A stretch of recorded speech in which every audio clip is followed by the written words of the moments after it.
introduce you today to Melanie Medland from Beautiful Conversations. We are going to talk about a couple of her signature courses, Teen Talk, and another upcoming one she's got from anxiety to depression. And I'm excited to introduce you to her today because she's got an amazing story about her own journey about how to talk with our teens. And I know those of you who are watching have lots of questions about this, and we're going to try and really get ourselves a bit more empowered in that area, because it's really different, I know, to talking to our young ones, right?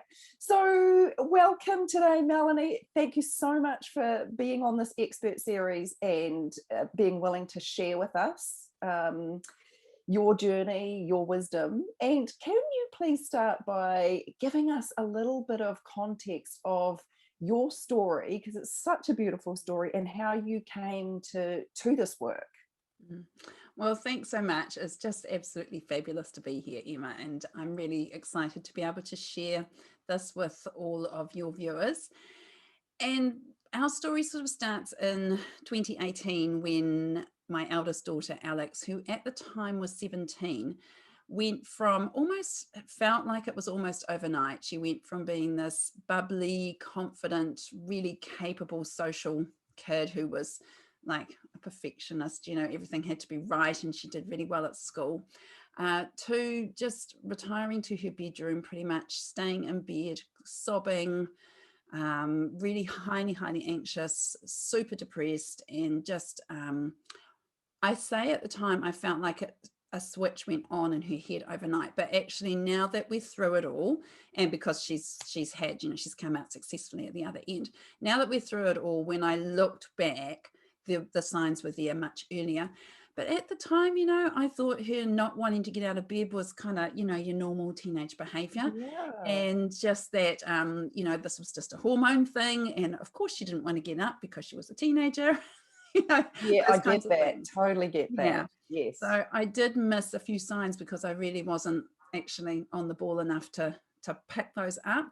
Yes. However, once she started experiencing this anxiety and depression, it was pretty full on. And so then we went to the GP, and they referred us to our local mental health unit. And when we arrived there, of course, it's a very overstretched service. And so you're a little bit of a number. And I mean, I don't say this to discredit any of the people who work in the service, because Totally get they it. do an amazing job. But they are, just such a small So strange. team facing this enormous demand. So of course their solution is to pretty much put their teenagers, their rangatahi that present, to put them onto medication pretty smartly. And then to follow up, you get like 4 free counselling sessions. And so she went on the medication, and we started the counselling, and the counsellor wasn't really a match for her. And the medication actually made the symptoms, well, no, I can't say that the medication made the symptoms a whole lot worse. Perhaps she was going to get a lot worse, and the Got it. medication only slowed it. I mean, you don't Yes. know the effects. Exactly. However, I was seeing in front of me was that within another couple of weeks, she had gone from not great to Really bad. Yeah. and so we ended up sort of changing tiers in the mental health system and going from the entry level to somewhere that was a bit more urgent. And we would go in pretty much every week to see the psychiatrist. And every time I went, I almost had it at the back of my head that I should maybe pack a bag, because she might not be coming home with me that night.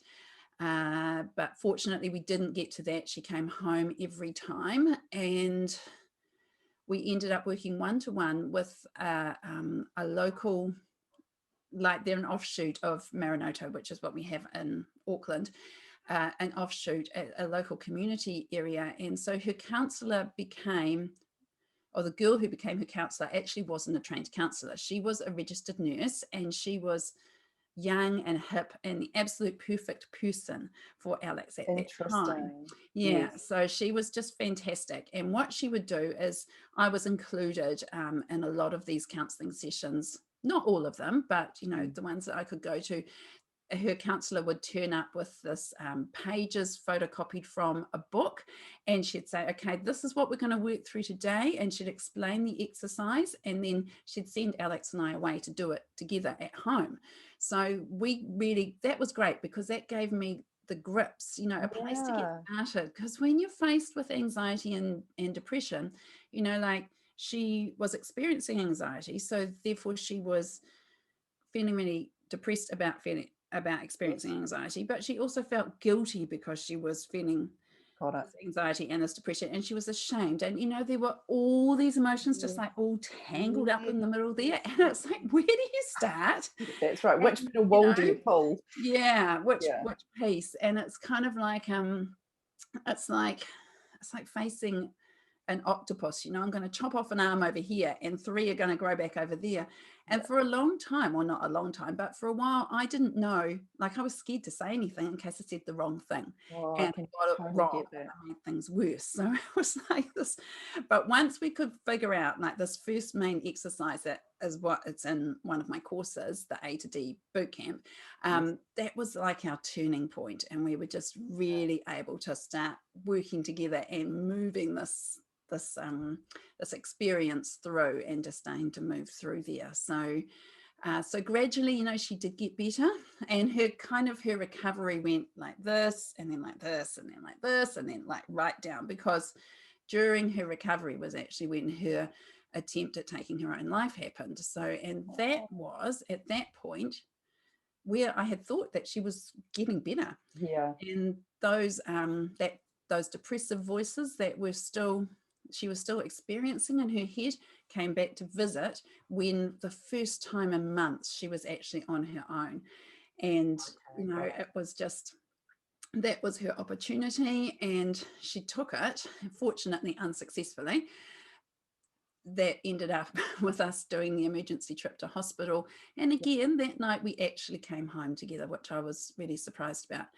The next morning, I said to her, honey, can you just tell me that this is rock bottom? And she said, yeah. She'd given herself such an enormous fright that she just said, yeah, this is rock bottom.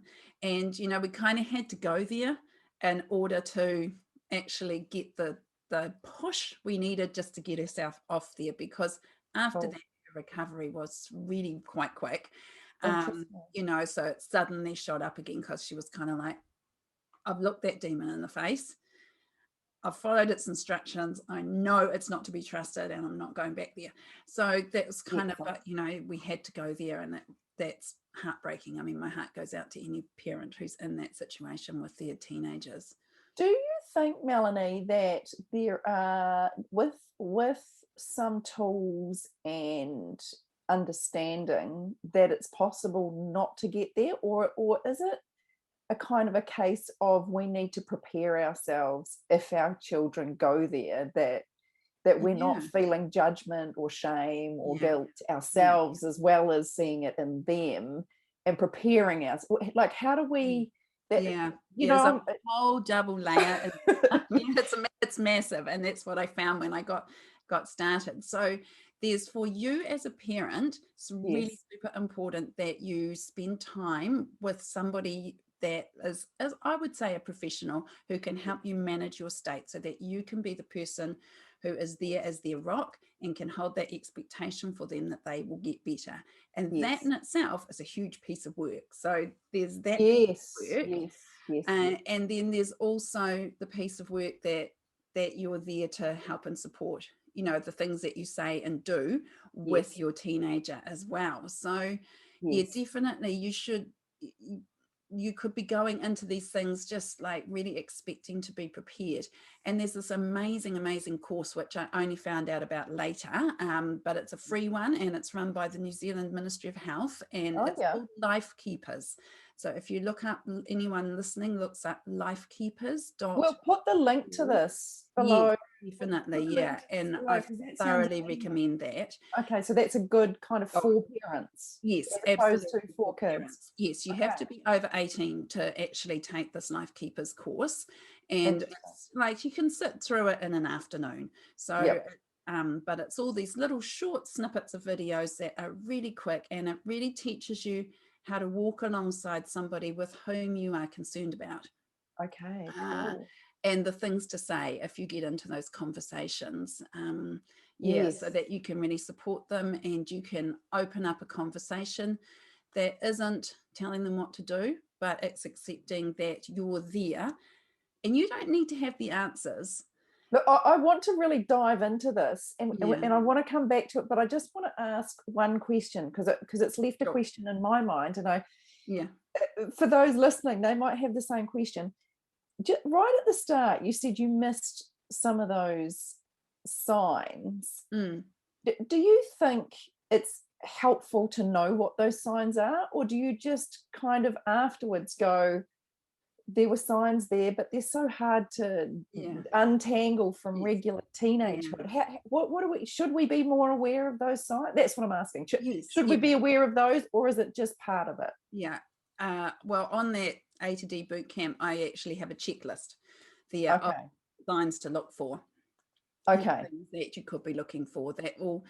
It's tricky in a way because it's so individualized. And Yes. what will present is anxiety and an experience of anxiety in one young person, you might not see in another young person. So you can't say it's across the board. And No. same with depression.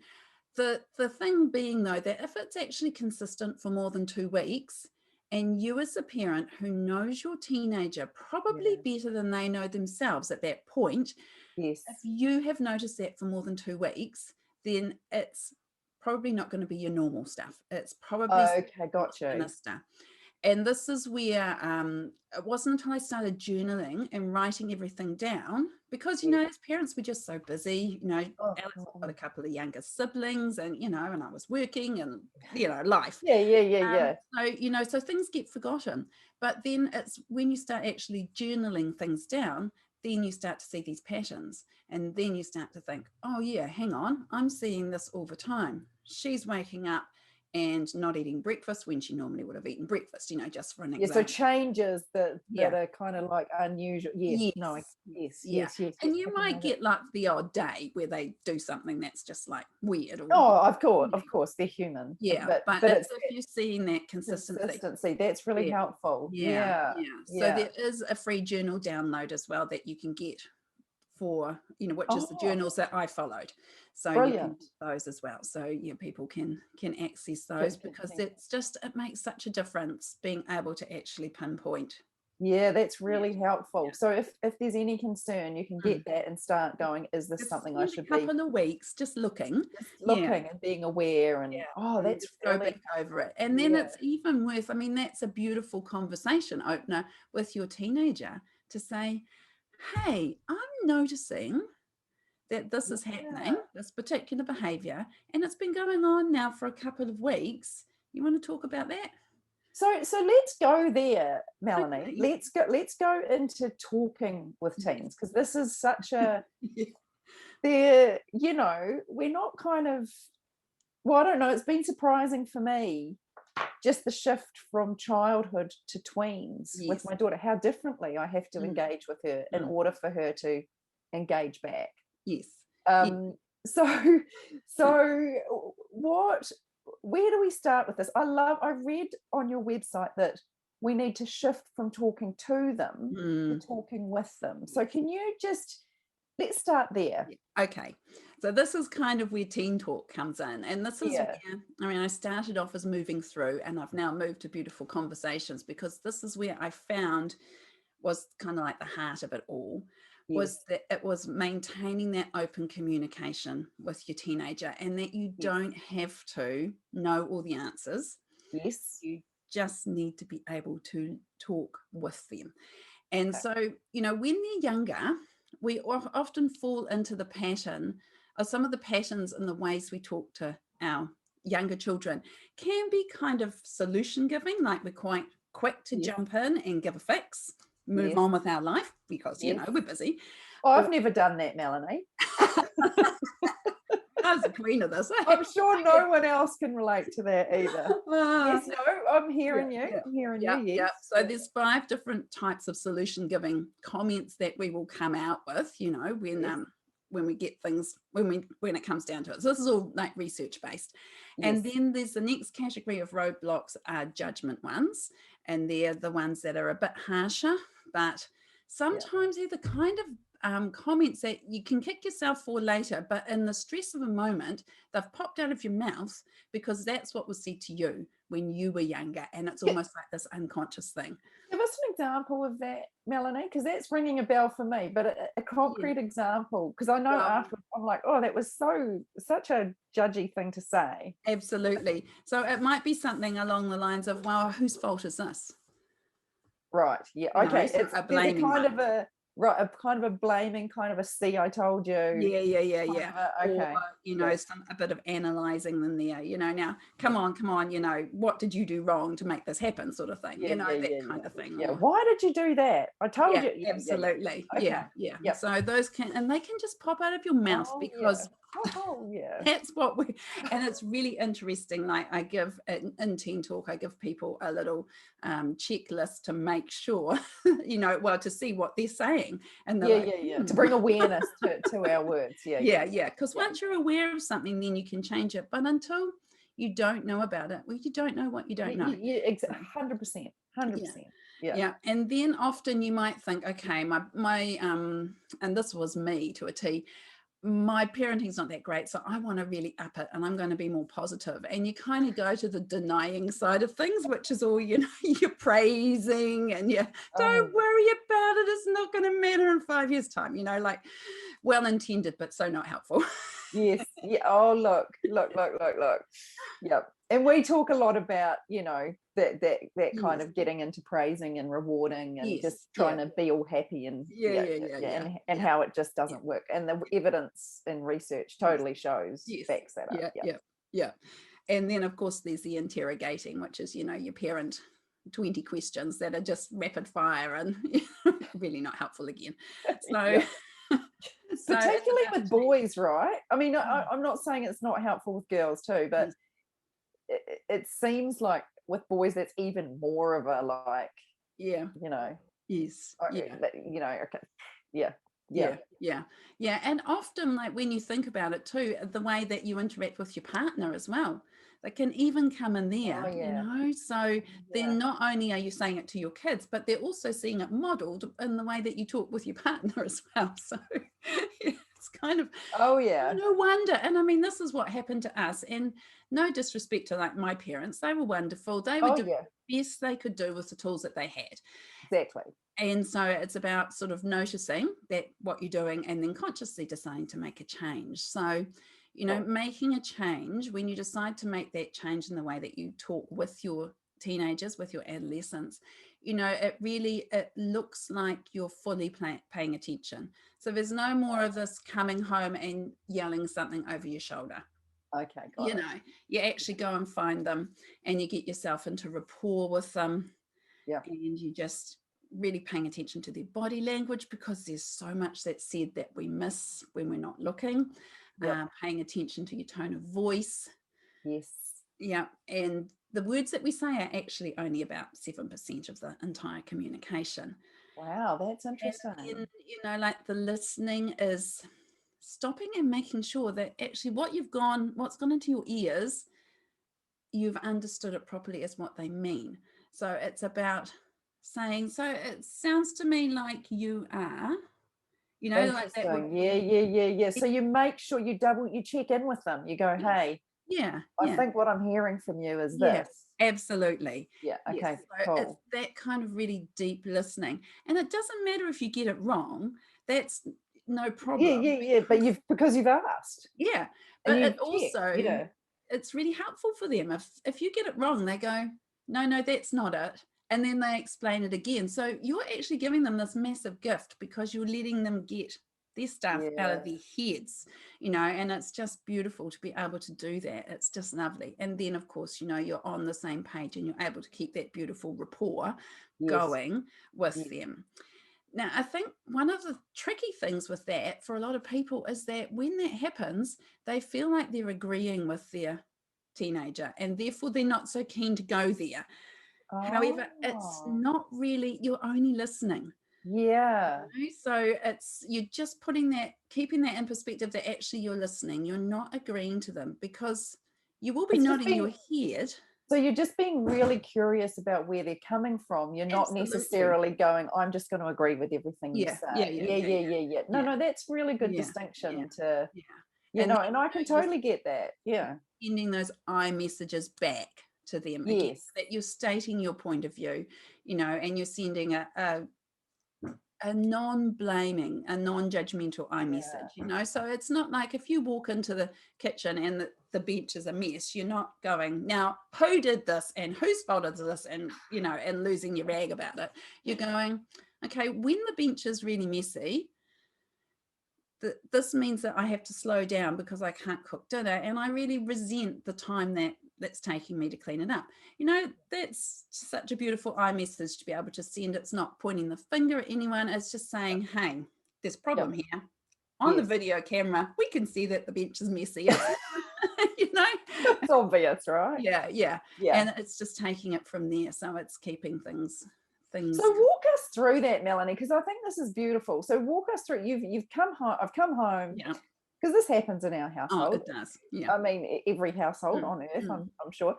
Not even, but you come home, the bench is messy, your plans are kind of thwarted, so you're like, you feel yourself getting irritated. Your desire is to go, hey guys, get in here, clean this up. I told you. Da, da, da, da. Yeah. So walk me through. Instead of doing that, Yeah. would I go to where they are and go, hey, I need to cook dinner, and I was expecting that the bench would be clean, and now my afternoon is buggered. Yeah. And then what do you do? Then do you go, what's going on with you, or do you? Yeah, I would actually keep it shorter than that, because that's part of the key to it, is just keeping it to one little succinct thing. So not even going into this has ruined my plans or anything like that. Okay, too much information. Yeah. They don't need all that. No, good. So you're going to go in, you're going to find them, you're going to be looking at them when you send your iMessage, when the bench is left tidy, is left messy. So just that, first of all, that straight statement of fact that you'd see on a video, when the bench is left messy. And then the effect on me is, when the bench is left messy, the effect is that I can't get on with cooking dinner. And then just say how you feel about it. I really resent that extra time. Now you're going to get, with this, I don't know how many words that was, probably less than 20. You're going to get a teenager look at you, and if they haven't realized the impact of their behavior, they're going to go, oh, sorry, shall I go and clean it up now? I mean, that in itself is like, woohoo! let's sorry, do Mum. this. And they just go and do it. Done. That might be that they say, oh, I'm sorry, I just know that the bench is messy. I like to eat my food while it's hot, and I'll go and clean it up as soon as I've finished eating. And so you might be 5 minutes away, because they'll do that. So that's like more like a conflict of needs sort of thing. So they want eating their food. And that's often what happens in our houses, that they like to eat it hot and they come back and clean. It's fine, that's no problem. We can live with that. Then you might have a conflict of hidden needs, which is, and you don't know they're hidden until you get into it.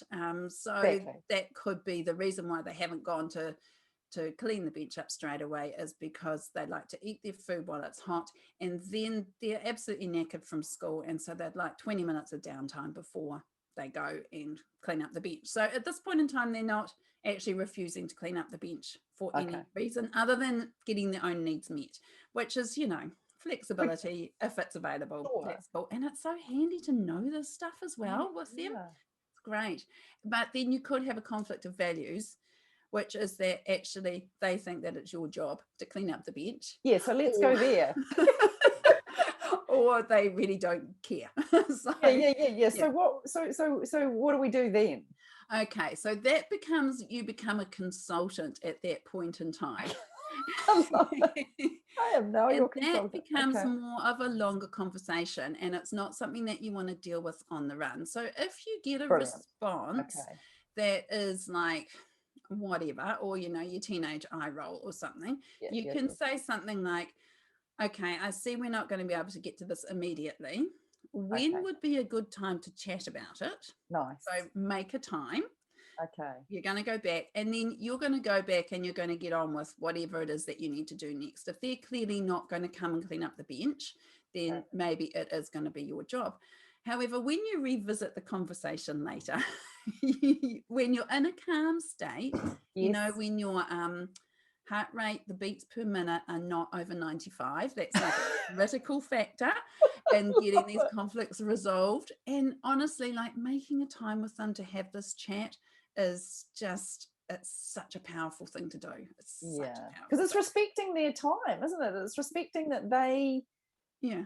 can plan it in, as Yes. opposed to I'm going to make you talk about it now. Yeah, I Yeah. love that. I love Yeah. it. And it just, I come at these things when it's a values conflict more on the lines of, I'm training you to be a good flatmate. Yeah. What is this going to look like in the future? You need to be, Mm. I want you to go out into the world more responsible, and I want you to be able to go and flat with people and not have conflict about the dishwasher being emptied. And Love that it's just, so much, Melanie. I love that so much. I saw I I don't know where I saw it, heard it, read it, something about, as our kids get older, we want to shift from being their manager to their assistant manager, like we're helping them. Yeah. And that's exactly what you're saying, Yeah. isn't it? Yeah. Like we're assisting them to be good people. We're not managing Yeah. them anymore. Yes. Yeah, Yeah. absolutely. And they love this stuff. They lap it up. I Yeah. mean, what self-respecting teenager does not want to be old enough to, responsibly leave home? Yeah. Yeah. Like I've exactly. got a world and a life to live, and good on them, because actually that's the whole Exactly. function of adolescence, isn't It it? is, isn't it? Like, and we don't want them to Take live at that home step forever. away. We want them to have the Yes. Yeah. power and Yeah. Yeah. responsibility to be able to go out Yeah. and As a human race, we wouldn't be able to actually keep our species going if adolescence wasn't there to actually get the yeah, kids away from us. It's yeah, really that's right. important. That's Yeah. right. Yeah. That's right. Yeah. Oh, Yeah. that's amazing. So we've got a values conflict, which we've been through. What did you call the first one? Just Conflict of needs. conflict of needs. And is Yeah. there any other conflicts that would be helpful to? No, It's just those two. It's mainly, although that conflict of needs will possibly contain a hidden need. And yes. you might not get to the hidden need straight away. That's kind of more where it's there if they're agreeing and then they're not doing. Okay. It's That like, totally makes sense. yeah, that's when you just go back and revisit that conversation. And it's such a valuable gift for them, because they just, Yes. they're learning this stuff about themselves. They might not even realize that that's actually a hidden need until they start verbalizing it. And then they're quite surprised themselves. So you're helping them find the self-awareness and Yes, articulate absolutely. it, which Yeah. is so beautiful. Yeah. Which is so Yeah. beautiful. So this is really fabulous and gives us a sense of what we can do to make our parenting job easy. Can we talk a little bit about how to help our kids have difficult conversations with other people? Is that part of what Yeah. let me ask you this question and see, and if it's not something we can talk about today, that's totally fine. So we have the parents who I work with often are talking to their kids about accepting their bodies as they are and moving away from this kind of weight-centric idea that we have to really, be highly focused on what we eat in order to look a certain way. And then our kids go to school and that message is very, very different. Yes. And so then the kids come home and they're like, but how do I my friends are disagreeing with me. My friends are saying, no, you have to eat just salad if you want to have good skin, or you have to, so how do we help our teens stay with their own values when their peers are saying something quite different? Does that make sense? Does that question make sense? Yes. Yeah. So again, that's where it comes down to, you're the person who knows your teenager really, really well. And Yes. so if you're starting to notice that they're having a change in the way they're eating, in this case, Yes. then you're going to out that with them. You're going to say, hey, I've noticed that you have stopped eating whatever it is, and suddenly Yes. you're really onto that. Do you want to talk to me about, let's have a chat Yes. about what's going on there? And then that's when they will start to say, oh, well, you know, my friend is saying that I can't eat XYZ. this if I want that. You say, okay, well, so tell me, how's that for you? How does that sit with you? You know, what Yes. things, and so it's getting them to sort of critique what things they're hearing. Yes. Yeah. So once again, it's coming back to, in this instance, it's coming back to you investigating. Yeah. You investigating them. So and what about in the instance where your teen is really embracing this? They're going, oh no, my body is totally fine the way it is. I'm not trying to, I don't believe that being thinner is going to make me a better person, or even that I can make myself thinner, because there's no, you know, I actually understand that that's only going to get me into difficulty. Yes. But all my friends believe are now dieting, and how do I not, you know, what should I say to them, Mum? You know, to so that I'm not arguing with my friends. Yeah. Is that a conversation that you have some expertise on, or is this once again just really getting inside your kid's head and helping them figure out what to say? Well, first of all, you have to be sure that they're asking you for advice. Yes. Yeah, good. Yeah, because yeah, that's right. That's right. Okay, so let's assume they have. But that's critical, right? Yeah. So if they have, then you can just say, well, this is what I believe. Yes. And I know that this way of talking or this way of doing is effective. Yes. However, chances are then, I know that, if you've been a solution giving mum, it's actually just not actually jumping in with your solution is your first thing. So you have to wait for them to ask for a solution. Yes, very important. And you may well find that actually they come to their own solution before they ask you. If you are listening with them, then you will find that it actually replaces the need for you to be even giving a solution. Yeah, I love that. And you know, getting it out themselves and working it out, and then that, like, you can say to them, so that's something I'm hearing you say, that you appreciate your body how it is that something you value? Yes. You know, and you can get them really outing their beliefs and their values, and that makes them so much stronger to know themselves. To know themselves. And you could even ask questions like, so if that is your value, what do you think you could say? Absolutely. And get them to talk about that instead of going, okay, well, here's what you could say. Okay. Gosh, we're so tuned up. And I bet everyone, like I'm so aware of this at the moment in my relationship, as in, you know, my marriage and my relationship with my kids, and how I am so tuned into finding solutions. And yet I freaking hate it when people try and solution me. You know, like so I try to get into that reminder of, I hate it when people try, you know, I love it when people listen and help me come to a solution myself, even if they already know. So so that's really helpful to hear you say that and reinforce it and remind us how important that is. One of the things that happened to me when I had started changing the way I was having these conversations with Alex was, I said to her, she had this big long story about something, and you know, we'd kind of gone through it, we were about halfway through, and I said, I've got some ideas, do you want to hear them? And she goes, no, I'm good, thanks, Mum. Which is great. Just like, yay. I'm like, just so like that's great, isn't it? I mean, it's hard to hear, like, really, I can't tell you. You don't. And I'm like, I'm thinking on the inside, but they're really good. They're really good, I know. Oh, that's so funny. They're not her ideas, and that's And as you started to learn this kind of process of being inquisitive, being their assistant, yeah. being there with them, and instead of fixing them, Yes.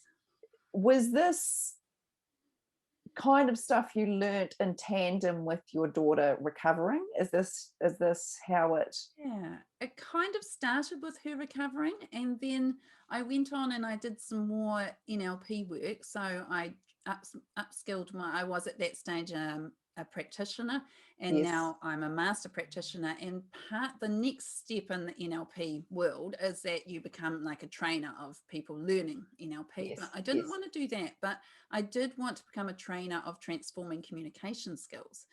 So Okay. I went and did that. So I've kind of been just layering this on. Yep. And it does take a bit of practice, and it takes a bit of time to change. And it really, each time I've gone back and touched on this learning, I've gotten something else out of it. And then I've been able to incorporate that more. So it's just been beautiful. This raises a question for me that I had before as well. So, when right at the start today, we talked about how there's a lot, when we see kids going through changes and we have a lot of anxiety about, we don't even want to say anything in case we say the wrong thing. Yeah. And now you're saying it takes practice. So how can we kind of get into a state where we can practice and let go of getting it wrong? Yeah. Is that what we have to do, or can you talk about that? Yeah. I mean, first of all, you have to be really kind and compassionate with yourself. Yeah. None of us beating yourself up stuff. Yeah, None of us nasty self-talk. You just have to acknowledge that you're trying something new, and that you're going to get it wrong a few times. You're going to get it right a few times. You're going to be aware. You're just going to keep practicing. And even if you're journaling on that, if you're sort of celebrating the wins, it's just it's different for everybody how they work through a cycle of change, but it is a change.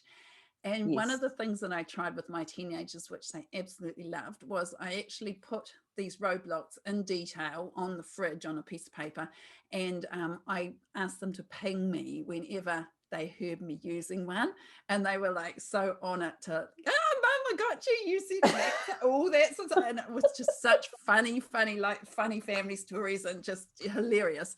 That's so cool. So you're engaging them in your ability to be a better parent. Love it. How fantastic. And because like when you first start doing some of the stuff, you feel a bit dorky, like you feel like somebody's gonna turn around and say, excuse me, what are you doing? They don't notice.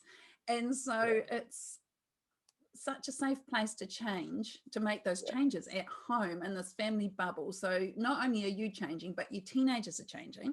The way they interact starts to change. So your whole family dynamics start to change, and then you can kind of very confidently take it out into the outside world. And so you might find that you're going off to work and you've got a really tricky situation that needs some clever negotiating to get through, and you've actually got it. You've got the tools. You've got because you've been practicing them with a much harder audience.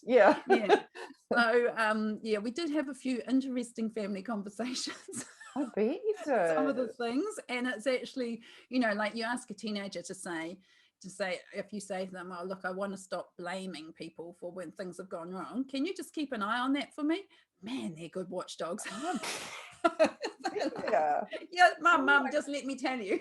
And of course they'll tell you in front of like the whole world, or in the supermarket. Of course they will. Mum, you just I love that. I love that. So we haven't got a lot more time, but I really want to hear about how people can get hold of you.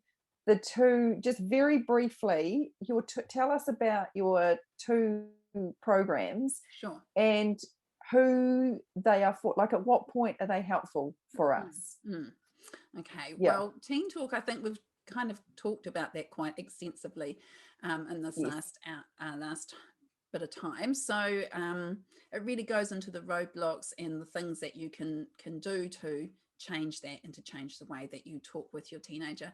And just the Beautiful. importance of that, like any issues that you have, any challenges that your teenagers face, you don't have to have the Yes. answers, but you do know how to listen to them and guide them through. So And stay that's, with them, support yeah, them. yeah. Yeah. So that's kind of at the heart of it. And Yes. then if you've got a teenager that you're worried about their experience of anxiety or depression, Yes. then that's where you could look at the A to D boot camp Yes. course as well, Yes. and just really work through those things, because there's 3 parts to that. There's strategies for your teenager, there's strategies for you, and then Yes. there's strategies to share. So Brilliant. So 3 you've kind of got your teen talk as the kind of basics. How do we get away from Yeah. being directive, fixing, Mm. blaming, Yes. doing all that stuff Yeah. that we're just going to push them away, to being the in partnership with them. And then the A to D is really we're actually got some concerning stuff that we're seeing. How do we deal with that? Yes. Beautiful. And Beautiful. you may well be using A to D like in conjunction with I can see that. And doctor's visits and things like that.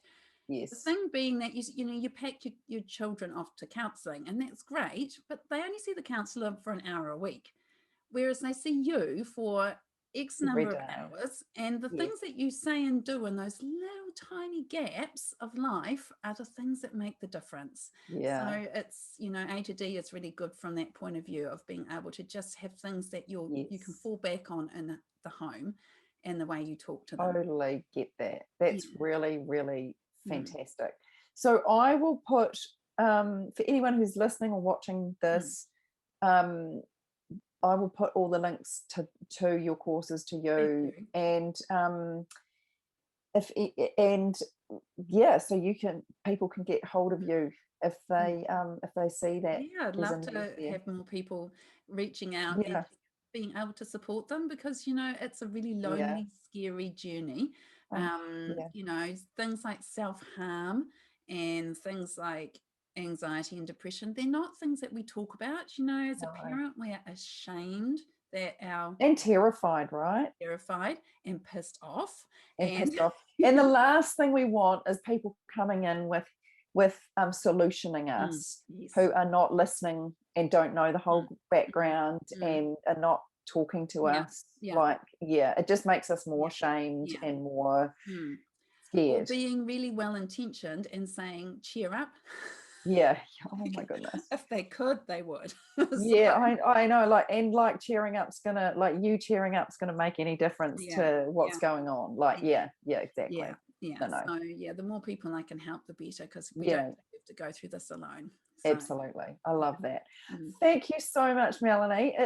I'm for sharing your wisdom and your story, and for giving us some insight into what's possible, which is really beautiful. Thank you.